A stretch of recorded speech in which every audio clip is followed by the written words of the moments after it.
I'm Robyn Sayles, and I run a company called Launching Your Success.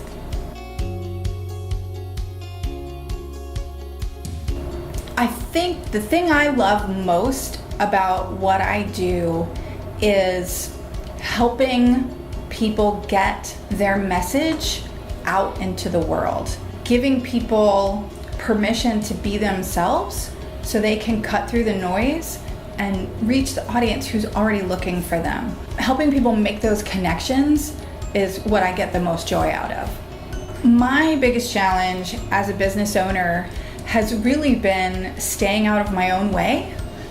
Like many entrepreneurs, there's a lot of things I did in the beginning because I thought I could do them or I should do them. I can do this, I'll just do it myself. Oh, I can do that, I'll just do it myself, I don't need anybody else.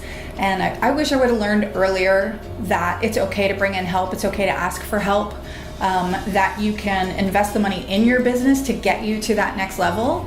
And that way you can remain focused on what you're built to do, the creative work that you're built to do. So that was a big obstacle for me in the beginning. I think I'd actually be further along if I'd have let more people in earlier in the start of my business and just kind of gotten out of my own way.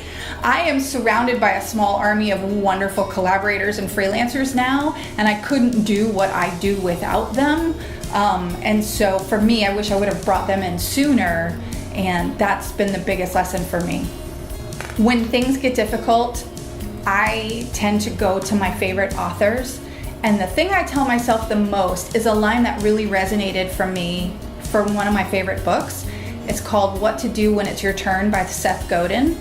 And one of the things that Seth says in there is, something will happen.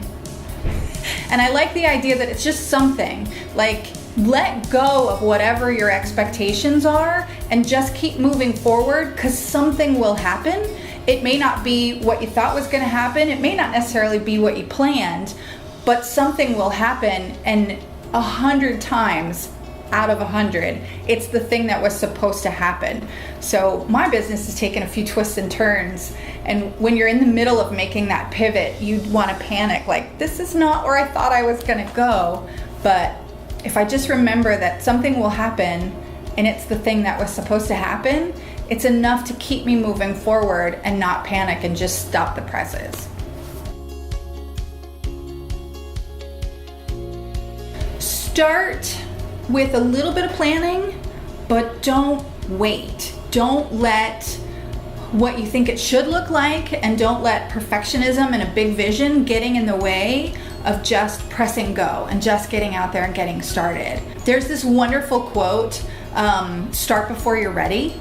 And I think that's an excellent piece of advice. Just get started, and there's certain things that you'll figure out along the way.